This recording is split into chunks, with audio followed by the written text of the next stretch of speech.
ದೇಶಕ್ಕೋಸ್ಕರ ಮೋದಿಜಿಯವ್ರನ್ನ ಮತ್ತೊಮ್ಮೆ 3ನೇ ಬಾರಿಗೆ ಪ್ರಧಾನಮಂತ್ರಿಗಳ ಒಂದು ಸ್ಥಾನದಲ್ಲಿ ಕೂರಿಸಬೇಕು. ಅನೇಕ ವರ್ಷಗಳ ಒಂದು ತಪಸ್ಸು, ಭವ್ಯ ಶ್ರೀರಾಮ ಮಂದಿರ ಆಗಬೇಕು.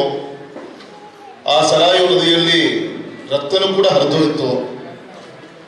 ಮತ್ತೊಮ್ಮೆ ಅಯೋಧ್ಯೆಯಲ್ಲಿ ರಾಮನ ಪಟ್ಟಾಧಿಕಾರ ಆಯಿತು. ಆದರೆ ರಾಮನ ಪಟ್ಟಾಧಿಕಾರ ಮಾಡಿದಂತ ನರೇಂದ್ರ ಮೋದಿಜಿಯವರಿಗೆ ಮತ್ತೊಮ್ಮೆ ಪ್ರಧಾನಮಂತ್ರಿಯ ಸ್ಥಾನದ ಒಂದು ಪಟ್ಟಾಧಿಕಾರ ಮಾಡುವಂಥದ್ದು ಕೇವಲ ಇನ್ನು 30 ದಿನ ಮಾತ್ರ ಬಾಕಿ ಇರೋದು ನಮಗೆಲ್ಲರೂ ಕೂಡ ಗೊತ್ತಂತ ವಿಚಾರ. ಹಾಗಾಗಿ ಬರುವಂತ 30 ದಿನ ಎಲ್ಲ ಯೋಜನೆಗಳು ಕೂಡ ಭಾರತಕ್ಕೆ ಮಾತಾಡ್ತಾ ಹೇಳಿದ್ದಾರೆ. ಗೌರವಿತ ನಮ್ಮ ಅಧ್ಯಕ್ಷರು ಮಾತಾಡ್ತಾ ಹೇಳಿದ್ದಾರೆ. ನಾ ಮತ್ತೆ ಅದನ್ನು ವಿವರಿಸಕ್ಕೆ ಹೋಗಲ್ಲ. ಒಂದೆರಡು ಘಟನೆಗಳನ್ನೇ ಮುಂದೆ ಹಂಚ್ಕೊಳಕ್ಕೆ ಇಷ್ಟಪಡ್ತೇನೆ. ಒಂದು, ಪುನೀತ್ ರಾಜ್ಕುಮಾರ್ ಅವರು ತೀರ್ಕೊಂಡಾಗ ಅವರ ಪುಣ್ಯತಿಥಿಗೆ ಅಂತ ಹೇಳಿ ನಾವು ಮತ್ತೆ ಬಸವರಾಜ ಬೊಮ್ಮಾಯಿ ಅವರು ಮುಖ್ಯಮಂತ್ರಿಗಳು ಹೋದಾಗ ರಾಘವೇಂದ್ರ ರಾಜ್ಕುಮಾರ್ ಅವರು ಮಾತಾಡ್ಬೇಕಾದಾಗ ಬೊಮ್ಮಾಯಿ ಅವ್ರ ಒಂದು ಮಾತಾಡ್ತಾರೆ. ಬೊಮ್ಮಾಯಿ ಅವರೇ, ನಿಮ್ಮ ತಂದೆ ಮುಖ್ಯಮಂತ್ರಿ SR ಬೊಮ್ಮಾಯಿ ಅವರು ಮುಖ್ಯಮಂತ್ರಿ ಇದ್ದಾಗ ನಮ್ಮ ತಾಯಿ ಪಾರ್ವತಮ್ಮ ರಾಜ್ಕುಮಾರ್ ಅವರು ಬದುಕಿದಾಗ ಹೇಳ್ತಾ ಇದ್ರು, ಫೋನ್ ಮಾಡಿದ್ರಂತೆ ನಮ್ಮ ಮನೆಗೆ LPG ಗ್ಯಾಸ್ ಸಿಲಿಂಡರ್ ಕನೆಕ್ಷನ್ ಬೇಕು ಅಂತೇಳಿ. ಅವ್ರು ಪಾರ್ವತಮ್ಮ ರಾಜ್ಕುಮಾರ್ ಅವರು ಮುಖ್ಯಮಂತ್ರಿಗಳಿಗೆ ಫೋನ್ ಮಾಡಿದ್ರು. ಯಾಕೆ ಇವತ್ತು ಈ ಮಾತನ್ನು ನೆನೆಸ್ಕೊಂತಾ ಇದ್ದೀನಿ ಅಂದ್ರೆ, ಒಂದು ಕಾಲದಲ್ಲಿ ಒಂದು ಮನೆಗೆ LPG ಸಿಲಿಂಡರ್ ಬೇಕು ಅಷ್ಟು ದೊಡ್ಡ ಮಂತನಕ್ಕೆ ಅಂದ್ರೆ ಒಬ್ಬ ಮುಖ್ಯಮಂತ್ರಿ ಇನ್ಫ್ಲೂಯೆನ್ಸು. ನಾನೇ MP ಆಗಿ MP ಕೋಟ ಅಂತೇಳಿ ಲೆಟರ್ಗಳು ಕೊಟ್ಟಿದ್ದೀವಿ, MLA ಕೋಟ ಅಂತ ನಾವು ಕೊಟ್ಟಿದ್ದೀವಿ. 8,000 ರೂಪಾಯಿ ಲಂಚ, 8,000 ರೂಪಾಯಿ ಡೆಪಾಸಿಟ್, ಇದೊಂದು ಕಾಲ. ಆದ್ರೆ ಇವತ್ತು ನಮ್ಮ ಗಂಡ್ಮಕ್ಳು ಬೀಡಿ ಸಿಗರೇಟ್ ಸೇರಿ ಆರೋಗ್ಯ ಹಾಳು ಮಾಡ್ಬಿಟ್ರೆ, ಆ ತಾಯಿ ಮನೆಯಲ್ಲಿಂತ ಗಂಡನಿಗೆ, ಮನೆಯಲ್ಲಿರೋ ಮಕ್ಕಳಿಗೆ ಅಡಿಗೆಯನ್ನ ಮಾಡಿ, ನೀವು ನಗರ ಪರಿಸರದಲ್ಲಿ ಇದ್ದೀರಿ, ಆದರೆ ಗ್ರಾಮೀಣ ಪರಿಸರದಲ್ಲಿ ಆ ಬಿದ್ದಂತ ಕಟ್ಕೆಯನ್ನ ಆರಿಸ್ಕೊಂಡು, ಮಳೆಗಾಲದಲ್ಲಿ ಆ ಹಸಿ ಮರಗಳನ್ನ ಆರಿಸ್ಕೊಂಡು ಒಲೆ ಉರಿ ಮಾಡಿ, ಹತ್ತಲಿಲ್ಲ ಅಂತೇಳಿ ಒಳಗೆ ತೆಗೆದುಕೊಂಡು ಊದಿ ಹೊಗೆ ಕುಡಿದು ಅಸ್ತಮರವನ್ನು ತುತ್ತಾಗ್ತಾ ಇದ್ದಲ್ಲ, ಲಂಗ್ ಕ್ಯಾನ್ಸರ್ ತುತ್ತಾಗ್ತಾ ಇದ್ದಲ್ಲ. ಹಾಗಾಗಿ ಆರೋಗ್ಯವಾದಂತ ಸಮಾಜವನ್ನು ಕಟ್ಟಬೇಕು ಅಂತೇಳಿ ಸಂಕಲ್ಪವನ್ನು ಮಾಡಿ ಸನ್ಮಾನಿಸಿದ ನರೇಂದ್ರ ಮೋದಿಜಿಯವರು ಇವತ್ತು 10 ಕೋಟಿ ಕುಟುಂಬಗಳಿಗೆ LPG ಗ್ಯಾಸ್ ಕನೆಕ್ಷನ್ ಕೊಡುವಂತ ಕೆಲಸವನ್ನ ಮಾಡಿದಿಲ್ಲ ಸನ್ಮಾನಿಸಿದ ನರೇಂದ್ರ ಮೋದಿಜಿಯವರು. ಕಾಂಗ್ರೆಸ್ ಅವರು ದೊಡ್ಡ ದೊಡ್ಡ ಭಾಷಣ ಮಾಡ್ಕೊಂತ ಬಂದರು, ಆದರೆ ಯಾವತ್ತೂ ಕೂಡ ಬಡವರನ್ನು ಪ್ರೀತಿ ಮಾಡುವಂತ ಕೆಲಸವನ್ನ ಮಾಡಲಿಲ್ಲ. ಅವ್ರಿಗೆ ಬರ್ತಾನೆ ಇದ್ದಷ್ಟು ಕೂಡ ಚುನಾವಣೆಗೆ ಮತ ಕೇಳಕ್ಕೆ ಅವ್ರಿಗೆ ಅನುಕೂಲ ಆಯಿತು. ಏನೋ ಒಂದು ಕೊಟ್ಟೆ ಅನ್ಕೊಂಡು ಚುನಾವಣೆ ಮಾಡ್ಕೊಂತಾನೆ ಇಷ್ಟು ವರ್ಷ ನಡ್ಸ್ಕೊಂಡ್ ಬರುತ್ತ ಕೆಲಸ ಮಾಡಿದ್ರು. ನಾಚಿಕೆ ಆಗ್ಬೇಕಲ್ಲ. ಇವತ್ತು ಬೇಕಿತ್ತ ಪ್ರಧಾನಮಂತ್ರಿಗಳು 12 ಕೋಟಿ ಶೌಚಾಲಯ ಕಟ್ಟಕ್ಕೆ ಸ್ವಾತಂತ್ರ್ಯ ಬಂದು ಇಷ್ಟು ವರ್ಷ ಆದ್ಮೇಲೆ ಮೋದಿಜಿಯವರು ಬರ್ಬೇಕಾಗಿತ್ತ? ನಮ್ಮ ಶಿವಮೊಗ್ಗ ಕ್ಷೇತ್ರದಲ್ಲಿ ಒಟ್ಟು 3.5 ಲಕ್ಷ ಗ್ರಾಮಾಂತರ ಮನೆಗಳಿದೆ.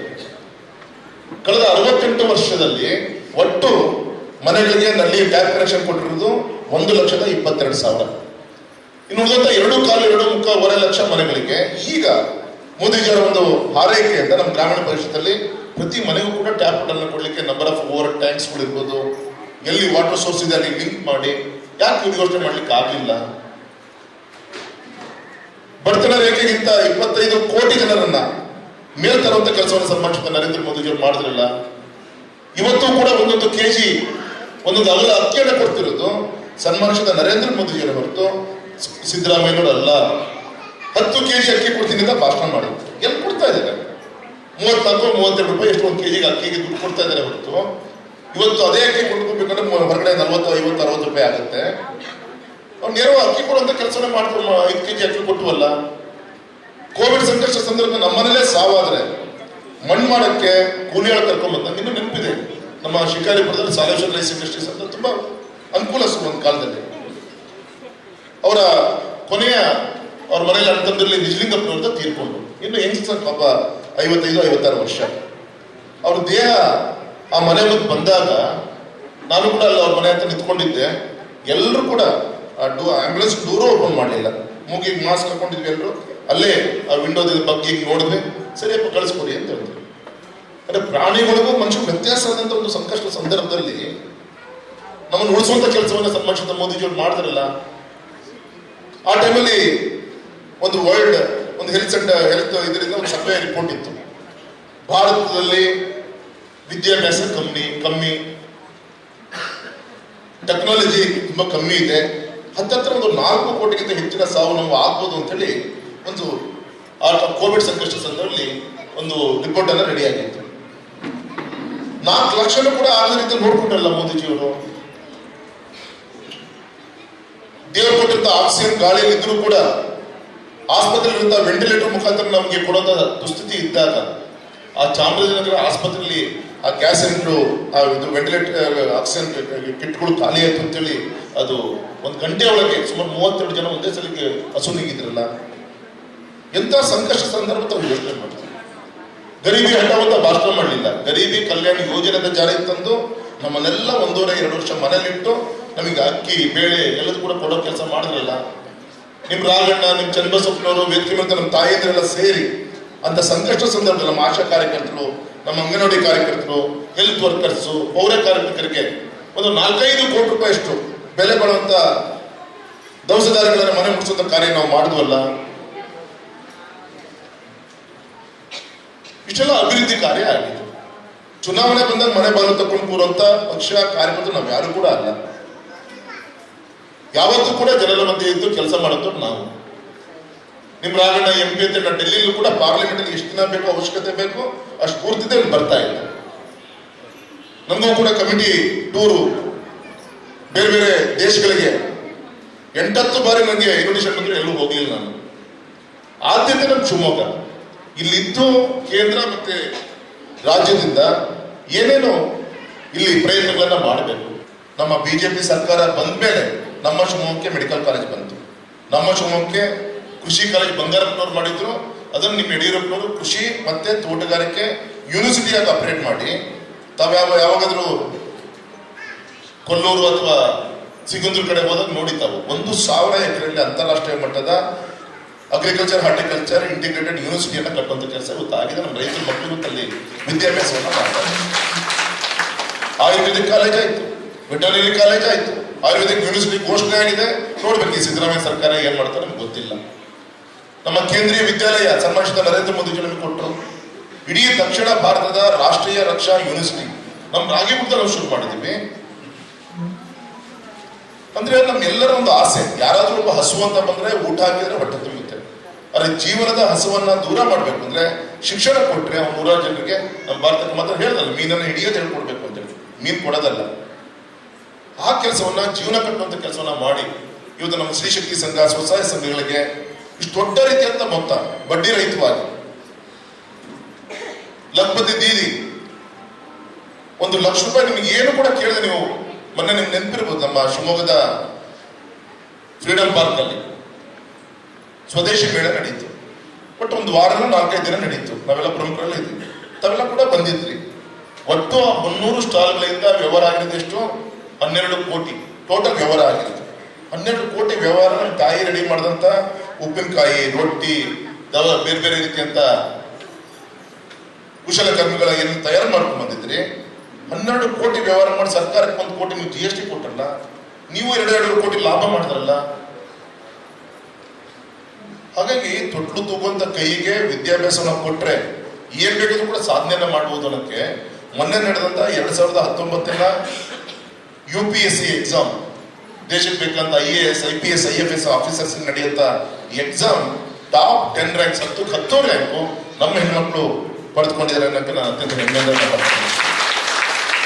ಎಲ್ಲರೂ ಕೂಡ ನಮ್ಮ ತಾಯಂದಿರು ಮುಂದುವರಿದಿದ್ದಾರೆ. ಹಾಗಾಗಿ ಸನ್ಮಾನಿಸಿದ ಮೋದಿಜಿಯವರು, ಇಂದಿರಾ ಗಾಂಧಿ ಅವರ ಕಾಲದಿಂದಲೂ ಕೂಡ ಚರ್ಚೆ ಆಗ್ತಾ ಇತ್ತು.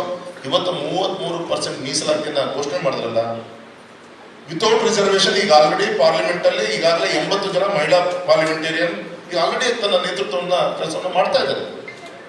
ಆದರೆ ರಿಸರ್ವೇಶನ್ ಇಂದ 180 ಮಹಿಳಾ ಕ್ಷೇತ್ರ ಇವತ್ತು ಪಾರ್ಲಿಮೆಂಟ್ ಮೆಂಬರ್ ಆಗಿ ಬರ್ಲಿಕ್ಕೆ ಅವಕಾಶವನ್ನು ಮಾಡಿಕೊಟ್ರಲ್ಲ ಮೋದಿಜಿಯವರು. ತನ್ನ ಹೆತ್ತಂತ ತಾಯಿಯನ್ನ ಕಳ್ಕೊಂಡಾಗ, ನಾನು ಆ ಸಂದರ್ಭದಲ್ಲಿ ಮುಂಬೈಲಿದ್ದೆ. ನಾನು ಬೆಳಿಗ್ಗೆ ಮೋದಿಜಿಯವ್ರ ತಾಯಿ ತಿರ್ಕೊಂಡು TV ಮಾಧ್ಯಮದಲ್ಲಿ ನೋಡಿದಾಗ ನಾನು ಅನ್ಕೊಂಡೆ, ಒಬ್ಬ ಮೋದಿಜಿಯವರು ಅವ್ರನ್ನ ಇಡೀ ಪ್ರಪಂಚ ಪ್ರೀತಿಯಿಂದ ನೋಡುತ್ತೆ. ಬೇರೆ ಬೇರೆ ದೇಶಗಳ ಪ್ರತಿನಿಧಿಗಳು ಬರ್ಬೋದು, ನಮ್ಮ ಕರ್ನಾಟಕ ರಾಜ್ಯದ ಮುಖ್ಯಮಂತ್ರಿಗಳು, ನಮ್ಮ ದೇಶದ ಎಲ್ಲ ಮುಖ್ಯಮಂತ್ರಿಗಳು ಹೋಗ್ಬೋದು ಅಂತ. ಆದರೆ 1 ಗಂಟೆ ಸುದ್ದಿ ಬಂತು, ಯಾರು ಕೂಡ ಬರೋಂಗಿಲ್ಲ. ಒಂದು ಮಧ್ಯಮ ವರ್ಗದ ಕುಟುಂಬದಲ್ಲಿ ಯಾವ ರೀತಿ ಅಂತ್ಯ ಸಂಸ್ಕಾರವನ್ನು ಮಾಡಿದ್ರು ಮತ್ತೆ ದೇಶದ ಕರ್ತವ್ಯ ಅಂತ ಮಧ್ಯಾಹ್ನ ವೆಸ್ಟ್ ಬೆಂಗಾಲಿಗೆ ಹೋಗಿ ಏರ್ಪೋರ್ಟ್ ಈ ತರ ಕೆಲಸ ಕಾರ್ಯಗಳನ್ನು ಅವ್ರು ತೋರಿಸ್ಕೊಂಡು ನಮ್ಗೆಲ್ಲರೂ ಕೂಡ ಗೊತ್ತಂತ ವಿಚಾರ. ಈ ರೀತಿ ತಮ್ಮಂತ ತೋರಿಸ್ಕೊಂಡಿತ್ತು. ಮೊನ್ನೆ ನೀವೆಲ್ಲರೂ ಕೂಡ ನೋಡಿದ್ದೀರಿ ಪತ್ರಿಕಾ ಮಾಧ್ಯಮದಲ್ಲಿ, ಕತಾರಲ್ಲಿ, ಇಸ್ಲಾಮಿಕ್ ಕಂಟ್ರಿ ಕತಾರಲ್ಲಿ ಎಜುಕೇಶನ್ಗೋಸ್ಕರ ಹೋದಂತ ನಮ್ಮ ಇಂಜಿನಿಯರಿಂಗ್ ಗ್ರಾಜುಯೇಟ್ಸ್ಗಳು ಅಲ್ಲಿ ಗೂಢಾಚಾರ್ಯ ಪತ್ತೆ ಮಾಡ್ತಾ ಇದ್ದಾರೆ ಅಂತೇಳಿ 8 ಜನರನ್ನ ಅಲ್ಲಿಯ ಸರ್ಕಾರ ಇಸ್ಲಾಮಿಕ್ ಕಂಟ್ರಿ ಅರೆಸ್ಟ್ ಮಾಡ್ತು. ಅರೆಸ್ಟ್ ಮಾಡಿ ಜೈಲಲ್ಲಿ ಹಾಕಿ ಮೊನ್ನೆ ಮುಸ್ಲಿಂ ಕಂಟ್ರಿ ಕತಾರ್ನಲ್ಲಿ ಜಡ್ಜ್ಮೆಂಟ್ ಕೊಟ್ಟು ಅವ್ರನ್ನೆಲ್ಲ ಮರಣದಂಡನೆಗೆ ಹಾಕಬೇಕು ಅಂತ ಆಯ್ತು. ಗೊತ್ತಿದೆ ಮುಸ್ಲಿಂ ಕಂಟ್ರಿಯಲ್ಲಿ ಮರಣದಂಡನೆ ಅಂದ್ರೆ ನಮ್ಮಂಗೆ ಇಲ್ಲೇನೋ ಬೇರೆ ತರ ಅಲ್ಲ, ಎಷ್ಟು ಕ್ರೂರವಾಗಿ ಅವ್ರನ್ನ ರುಂಡವನ್ನ ಕಡಿದು ಮಾಡಬೇಕು ಆ ರೀತಿಯಂತ ವ್ಯವಸ್ಥೆ ಆಗುತ್ತೆ. ಅವ್ರ ತಂದೆ ತಾಯಿದಲ್ಲಿ ಕಣ್ಣೀರು ಹಾಕಲು ಶುರುವಾಯಿತು. ನಮ್ಗೆ ಯಾರಿಗೂ ಗೊತ್ತಿಲ್ಲದಂಗೆ ಡೆಲ್ಲಿಲಿ ಮಧ್ಯರಾತ್ರಿ 2-2:30 ಫ್ಲೈಟಿಗೆ ಆ 8 ಜನ ಬಂದು ನಮ್ಮ ಭಾರತದಲ್ಲಿ ಬಂದು ಲ್ಯಾಂಡಿಂಗ್ ಆಗಲ್ಲ. ಯಾವ ರೀತಿ ಮೋದಿಜಿಯವರು ಕರ್ಸ್ಕೊಂಡಿರ್ಬೋದು? ಒಂದು ಇಸ್ಲಾಮಿಕ್ ಕಂಟ್ರಿಗೆ ಗೆಲ್ಲು ಶಿಕ್ಷೆ ಘೋಷಣೆ ಆದ್ಮೇಲೆ ಕರ್ಸ್ಕೊಂಬಂದಂತ ಒಂದು ಇತಿಹಾಸ ಪ್ರಪಂಚದಲ್ಲಿ ಎಲ್ಲಾರು ಇದ್ರೆ ಅದು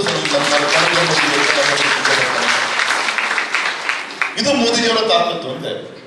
ಆಪರೇಷನ್ ಗಂಗೆ ನಮ್ಮ ದೇಶದಲ್ಲಿ ಮೆಡಿಕಲ್ ಮತ್ತು ಇಂಜಿನಿಯರಿಂಗ್ ಸಂಬಂಧಪಟ್ಟಂತೆ ಫೀಸು ಸಾವಿರಾರು ಗಟ್ಟಲೆ ಲಕ್ಷಗಟ್ಟಲೆ ಏನಾಗುತ್ತೆ, 50% ಅಲ್ಲಿ ರಷ್ಯಾ ಉಕ್ರೇನ್ ಅವ್ರ ತಂದೆ ತಾಯಿಯಿಂದ ಎದೆ ಡವಡವ ಅಂತಿದೆ. ಎಲ್ಲರೂ ಕೂಡ ಕರ್ಸ್ಕೊಳ್ಳೋಂಥ ಪ್ರಯತ್ನ ಮಾಡಿದ್ರಲ್ಲ, ಯುದ್ಧ ವಿರಾಮ ಘೋಷಣೆ ಮಾಡಿ. ಅಕಸ್ಮಾತ್ ನಮ್ಮ ಕರ್ನಾಟಕದ ಒಬ್ಬ ವಿದ್ಯಾರ್ಥಿ ಪಾಪ ರಾಣೆಬೆನ್ನೂರನ್ನು ಅಲ್ಲೆಲ್ಲ ಬಾಂಬ್ ಬ್ಲಾಸ್ಟ್ ಸಿಕ್ಕಾಕೊಂಡು ತೀರ್ಕೊಂಡ, ಆ ಯುದ್ಧದಿಂದ ತಗೊಂಡು ಬಂದು ಪಾರ್ಥಿವ ಶರೀರನ್ನ ರಾಣೆಬೆನ್ನೂರು ತಂದೆ ತಾಯಿ ಮುಟ್ಸೋಂಥ ಕೆಲಸವನ್ನ ಮಾಡಿದ್ರಲ್ಲ ಮೋದಿಜಿಯವರು. ಈ ರಾಜಕೀಯ ಕ್ಷೇತ್ರದಲ್ಲಿ ಇರುತ್ತೋ ನಾವು ದಿನ ಒಂದಲ್ಲ ಒಂದು ರೀತಿಯಲ್ಲಿ ದೇವ್ರ ಪೂಜೆ ಬೇರೆ ಅಲ್ಲ, ಸಾವು ನೋವುಗಳು ನಾವು ಸ್ಪಂದನೆಯನ್ನ ಮಾಡ್ತಾ ಇರ್ತೀವಿ. ಒಂದು ಘಟನೆ ನನ್ನ ಕಣ್ಮುಂದೆ ಹಾಗೆ ಇದೆ. ಒಬ್ಬ ಸೈನಿಕನ ಹೆಂಡತಿ ತಾನು ಜನ್ಮ ಕೊಟ್ಟಂತ ಮಗುವಿಗೆ ಬಂದು ನಾಮಕರಣ ಮಾಡ್ತಾನೆ. ಇಲ್ಲಿ ಚೋರಡಿ ಅಂತ ಹೇಳಿ ವಿಠಲ್ಗೊಂಡು ಕೊಪ್ಪ ಗ್ರಾಮದಲ್ಲಿ ಶವ ಸಂಸ್ಕಾರಕ್ಕೆ ನಾನು ಹೋಗಿದ್ದೆ ಅವತ್ತು. ಅವನು ಜನ್ಮ ಕೊಟ್ಟಂತ ಮಗುವಿಗೆ ನಾಮಕರಣ ಮಾಡಿ ಮತ್ತೆ ಗಡಿ ಕಾಯಲಿಕ್ಕೆ ಅಂತ ಹೋದಾಗ ಸುದ್ದಿ ಬರುತ್ತೆ, ನಿನ್ ಗಂಡ ಉಗ್ರಗಾಮಿಗಳ ಗುಂಡಿಗೆ ಬಲಿಯಾದರು ಅಂತ ಹೇಳಿ. ಅಲ್ಲಿಂದ ಪಾರ್ಥಿವ ಶರೀರವನ್ನು ಕಳಿಸ್ಲಿಕ್ಕೆ 1 ವಾರ ಬೇಕಾಯ್ತು. ನಿಮ್ಮ ಯಡಿಯೂರಪ್ಪನವ್ರು MP ಇದ್ರು, ನಾನು ಶಿಕಾರಿಪುರದ ಶಾಸಕನಿದ್ದೆ. ಅಲ್ಲಿಂದ ಪಾರ್ಥಿವ ಶರೀರವನ್ನು ಕಳಿಸಿದಾಗ ಅಂತ್ಯ ಸಂಸ್ಕಾರದ ಸಂದರ್ಭ ಊರಿಗೆ ಬಂದಾಗ ಆ ಮನೆ ಒಳಗಿಂದ ಹೆಣ್ಮಗಳು ಕರ್ಕೊಂಡ್ಬಂದು 1 ವಾರದಿಂದ ಸರಿಯಾಗಿ ಊಟ ಮಾಡಿಲ್ಲ, ನಿಶಕ್ತಿ. ಅವ್ರ ಅಣ್ಣ ತಮ್ಮಂದಿರ ಭುಜವನ್ನು ಗಟ್ಟಿ ಹಿಡ್ಕೊಂಡು ನಿಧಾನ ಕರ್ಕೊಂಡ್ಬಂದು ಆ ಶವದ ಮುಂದೆ ನಿಲ್ಲಿಸಿದಾಗ ಆ ದೇಹದ ಮೇಲೆ ಹಾಕ್ತಂತ ರಾಷ್ಟ್ರಧ್ವಜವನ್ನ ತೆಗೆದು ಮಡಚಿ ಆ ತಾಯಿ ಕೈ ಕೊಟ್ಟು ಮಿಲಿಟರಿ ಮರ್ಯಾದೆ ಜೊತೆಗೆ ಗಾಳಿಯಲ್ಲಿ ಗುಂಡನ್ನ ಹಾರಿಸಿ ರಾಷ್ಟ್ರಗೀತೆ ಅಂತ ಹೇಳ್ತಿದ್ದಂಗೆ ಆ ಹೆಣ್ಮಕ್ಳಿಗೆ ಅದು ಎಲ್ಲಿಂದ ಶಕ್ತಿ ಬಂತು ಏನೋ ಗೊತ್ತಿಲ್ಲ, ಬಗ್ಗಲ್ಲಿ ಮಗು ಎತ್ಕೊಂಡಿದೆ, ಕೈಯನ್ನು ಒಂದು ಬಿಡಿಸ್ಕೊಂಡು ಸೆರೆ ಹುಡ್ಕೊಂಡು ನಿಂತ್ಕೊಂಡ್ರೆ ಅವಾಗ ಆ ಕ್ಯಾಮ್ರಾ ಪರ್ಸನ್ಗೆ ಸುಮ್ಮನೆ ಕಣ್ ಸೊನ್ನೆ ಮಾಡಿ ಸ್ವಲ್ಪ ಆ ಕಡೆ ತಿರ್ಸ್ಕೊಂಡು ಅವ್ರು ನಮ್ಮನೇನು ಕವರ್ ಮಾಡ್ತೀರಿ, ಅವರು ಕವರ್ ಮಾಡಿ ಅಂತ. ಅಂದ್ರೆ 8 ವರ್ಷದ ದಿನ ಕೆಳಗಿದ್ದಂತ ಸುಮಂಗ್ಲೆ ಪಾಪ ಅವತ್ತು ವಿಧವೆ ಆಗಿದ್ದಾಳೆ. ತಂದೆ ತಾಯಿಂದರು ಕಣ್ಣೀರು ಹಾಕೊಂಡು ತಬ್ಲೆಗಳಾಗಿ ನಿಂತ್ಕೊಂಡಿದ್ರು, ಬಗ್ಲಲ್ಲಿ ಮಗು. ಆ ವಿಚಿತ್ರವಾದಂತ ಚಿತ್ರವನ್ನು ಯಾರು ಕೂಡ ಊಹಿಸ್ಕೊಳ್ಳೋಕೆ ಸಾಧ್ಯ ಇಲ್ಲ. ಅಂತ ನೋವಿನ ಗಂಡನ ಪಾರ್ಥಿವ ಶರೀರ ಮುಂದೂ ಕೂಡ ರಾಷ್ಟ್ರಗೀತೆ ಅಂತ ಹೇಳಿದಾಗ ದೇಶಕ್ಕೆ ನಾವು ಸೆಲೆಕ್ಟ್ ಹೊಡಿಬೇಕು ಅನ್ನೋಂಥ ಆ ಮನಸ್ಥಿತಿ ಯಾವ ರೀತಿ ಇರಬೇಕು ಅವ್ರು ಹೇಳ್ತಾರೆ. ಹಾಗಾಗಿ ಸಂದರ್ಭ ನಾನು ಇಷ್ಟೇ ಹೇಳೋದು, ಎಷ್ಟೋ ಜನ ಸೈನಿಕರ ತ್ಯಾಗ ಬಲಿದಾನ ಅದರ ಪ್ರತಿಫಲದಿಂದ ನಾವು ನಮ್ಮ ಹೆಂಡತಿ ಮಕ್ಕಳೆಲ್ಲ ಗೌರವದಿಂದ ಬದುಕ್ತಾ ಇದ್ದೀವಿ. ಈ ಚುನಾವಣೆ ನಿಮ್ಮ ರಾಗಣ್ಣನ್ನ MP ಮಾಡಲಿಕ್ಕೆ ಸೀಮಿತ ಆದಂತ ಚುನಾವಣೆ ಅಲ್ಲ, ನಿಮ್ಮ ಭವಿಷ್ಯ ಚುನಾವಣೆ ಇದು. ನಿಮ್ಮ ಭವಿಷ್ಯ ಚುನಾವಣೆ. ನಮ್ಮ ಹೆಣ್ಮಕ್ಳು ನಾಳೆ 2047 ಸ್ವಾತಂತ್ರ್ಯ ಬಂದು 100 ವರ್ಷಗಳು ತುಂಬುತ್ತಿರುವಂತ ಈ ಸಂದರ್ಭದಲ್ಲಿ ಮುಂದಿನ 25 ವರ್ಷದ ಭಾರತ ಹೇಗಿರ್ಬೇಕು ಅಂತ ಪರಿಕಲ್ಪನೆಯನ್ನ ಮೋದಿಜಿಯವರು ತೆರೆದಿಟ್ಟಿದ್ದಾರೆ. ಹಾಗಾಗಿ ಅದಕ್ಕೆ ಶಕ್ತಿ ತುಂಬುವಂತ ಒಂದು ಕಾರ್ಯ. ಹಾಗಾಗಿ ದಯಮಾಡಿ ನಾನು ವಿನಂತಿ ಮಾಡ್ಕೊತೀನಿ, ಪ್ರಧಾನಮಂತ್ರಿಗಳು ಇಲ್ಲಿಗೆ ಬಂದು ಅವರೇ ಕೈ ಮುಗಿದು ವಿನಂತಿಯನ್ನ ಮಾಡಿಕೊಂಡು BJPಯನ್ನ ರಾಘಣ್ಣನ ಆಶೀರ್ವಾದನ ಮಾಡಿ ಅಂತೇಳಿ ವಿನಂತಿಯನ್ನ ಮಾಡ್ಕೊಂಡಿದ್ದಾರೆ. ಪಾಪ ಒಬ್ಬೊಬ್ರು ನಮ್ಮ ಸ್ನೇಹಿತರು, ನಾನು ಒಬ್ಬ ಹಿಂದುತ್ವವಾದಿ, ನಾನು ಕೂಡ ಮೋದಿಗೆ ಓಟ್ ಹಾಕ್ತೀನಿ ಅಂತೇಳಿ ಪ್ರಚಾರ ಮಾಡ್ತಾ ಇದ್ದಾರೆ. ಅದು ಯಾರು ಕೂಡ ತಲೆ ಕೆಡಿಸುವಂತ ಅವಶ್ಯಕತೆ ಇಲ್ಲ. ಪ್ರಜಾಪ್ರಭುತ್ವ ವ್ಯವಸ್ಥೆಯಲ್ಲಿ ಯಾರು ಅಧಿಕೃತವಾದಂತ ಅಭ್ಯರ್ಥಿ ಅವರು ಒಬ್ಬ ನಮ್ಮ ಪಕ್ಷದ ನಾಯಕರಿಗೆ ಬೆಂಬಲ ಕೊಡಬಹುದು, ಯಾರೋ ಮಾಡ್ಲಿಕ್ಕೆ ಸಾಧ್ಯ. ಅದು ತಲೆನೂ ಕೂಡ ಕೆಡಿಸ್ಕೊಳೋದು ಬೇಡ. ಇಷ್ಟು ಮಾತ್ರ ಹೇಳ್ತೀನಿ. ಮೊನ್ನೆ ಮಧು ಬಂಗಾರಪ್ಪನವ್ರು ಮಾತಾಡ್ತಾರೆ ಶಿಕಾರಿಪುರದಲ್ಲಿ, BJPಯ ಕಾರ್ಯಕರ್ತರು ಚೇಲಾಗಳು ಅಂತೇಳಿ ಮಾತಾಡುವಂತ ಪ್ರಯತ್ನವನ್ನು ಮಾಡಿದ್ದಾರೆ. ಯಾವುದೇ ಪಕ್ಷದ ಕಾರ್ಯಕರ್ತರು ಗೌರವಿಸಬೇಕಿರೋದು ನಮ್ಮ ಕರ್ತವ್ಯ.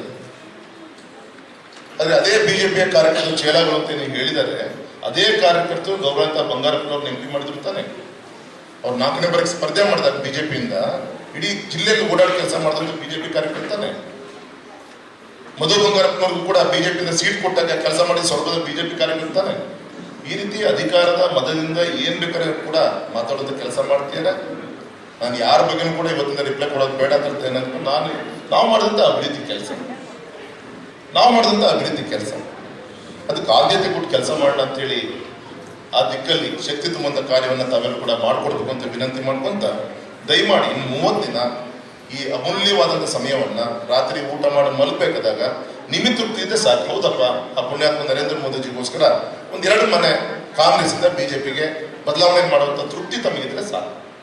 ಮಾಡ್ಬೋದಾ? ದಿನಕ್ಕೆ 1 ಮನೆ ಮಾಡಿದ್ರು ಕೂಡ 30 ದಿನಕ್ಕೆ ಒಬ್ಬೊಬ್ರು 30 ಮನೆ ಮಾಡಿದ್ರು ಕೂಡ ಅದೇ ಒಂದು ರಾಷ್ಟ್ರ ಆ ದಿಕ್ಕಲ್ಲಿ ತಾವೆಲ್ಲ ಕೂಡ ಹಾರೈಸಬೇಕು ಅಂತ ವಿನಂತಿ ಮಾಡ್ಕೊಂತ, ಪ್ರಾಮಾಣಿಕವಾಗಿ ನಿಮ್ಮ ಆಶ್ರಮದಿಂದ ಏನೇನು ಕೆಲಸ ಮಾಡಬೇಕು ಮಾಡಿದ್ದೀವಿ.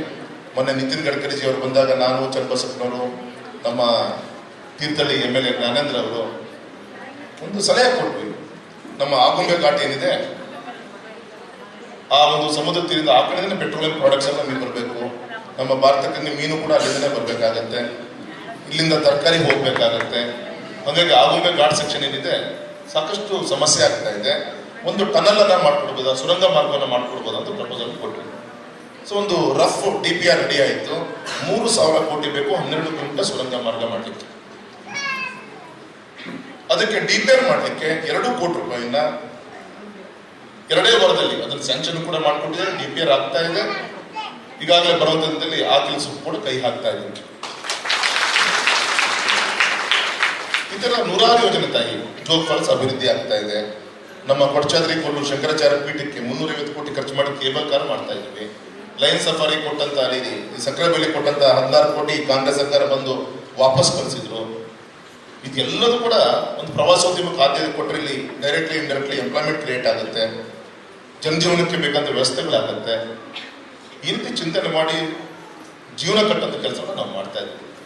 ಅದಕ್ಕಲ್ಲಿ ನಿಮ್ಮೆಲ್ಲರ ಒಂದು ಬೆಂಬಲ ಆಶೀರ್ವಾದ ಇರಬೇಕು ಅಂತ ವಿನಂತಿ ಮಾಡ್ಕೊಂತ, ನಾಳೆಯಿಂದ ನಮ್ಮ ತಾಯಂದಿರು ಪೂಜೆ ಮಾಡಿ ತುಂಬಾ ಶ್ರೇಷ್ಠ. ಬೆಳಿಗ್ಗೆ ಪೂಜೆ ಮಾಡಬೇಕಾದಾಗ ನಮ್ಮ ಗಂಡಗೆ ಒಳ್ಳೇದಾಗ್ಲಿ, ನನ್ನ ಮಕ್ಕಳಿಗೆ ಒಳ್ಳೇದಾಗ್ಲಿ ಅಂತೇಳಿ ಹೂವನ್ನು ಹಾಕಬೇಕಾದಾಗ ಇನ್ನೊಂದು ಹೂವನ್ನು ಹಾಕಿ ಸನ್ಮಾನಿಸಿದ ನರೇಂದ್ರ ಮೋದಿಜಿಯವರು ಕೂಡ ಮತ್ತೊಮ್ಮೆ ದೇಶದ ಪ್ರಧಾನಮಂತ್ರಿಗಳಾಗಲಿ ಅಂತೇಳಿ ನಾವೆಲ್ಲರೂ ಕೂಡ ಆಶೀರ್ವಾದ ಮಾಡಬೇಕು, ಆಗಿಸ್ಬೇಕು ಅಂತೇಳಿ ವಿನಂತಿಯನ್ನು ಮಾಡ್ಕೊಂತ, ಒಂದೇ ಹೋಲ್ ಮೋದಿಜಿಗೆ ನನಗೆ 2 ಸಲ ಹಾಕ್ಬಿಡಿ.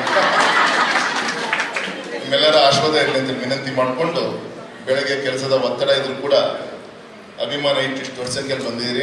ತಮಗೆ ಮತ್ತೊಮ್ಮೆ ಪಕ್ಷದ ಪರವಾಗಿ ಅಭಿನಂದನೆ ತಿಳಿಸ್ತಾ, ನಾಳೆ ಬರುವಂತ ಭಾನುವಾರ ಯುಗಾದಿ ಹಬ್ಬ, ತದನಂತರ ಬರುವಂತ ಭಾನುವಾರ 14ನೇ ತಾರೀಕು ಬೆಂಗಳೂರಿನಲ್ಲಿ ವೈಟ್ ಪೆಟಲ್ಸ್ ಅಂತ ಹೇಳಿ ಅರಮನೆ ಮೈದಾನದಲ್ಲಿ ಗೇಟ್ ನಂಬರ್ 3 ಅಲ್ಲಿ ಯಾರು ನಮ್ಮ ಮಕ್ಕಳಿರ್ಬೋದು, ನಮ್ಮ ಅಣ್ಣ ತಮ್ಮದಿರಿರ್ಬೋದು, ಸೋದರ ಯಾರು ಬೆಂಗಳೂರಿನಲ್ಲಿ ಉದ್ಯೋಗ ಮಾಡ್ತಾ ಇದ್ದಾರೆ, ಅದೇ ಶಿವಮೊಗ್ಗದಲ್ಲಿ ಓಟಿದೆಯಪ್ಪ, ಅಂಥವ್ರನ್ನ ಸೇರಿಸುವಂಥ ಪ್ರಯತ್ನವನ್ನ ನಾವು ನಮ್ಮ ಚನ್ನಬಸಪ್ಪನವ್ರು ನಾವೆಲ್ಲ ಮಾಡ್ತಾ ಇದ್ದೀವಿ.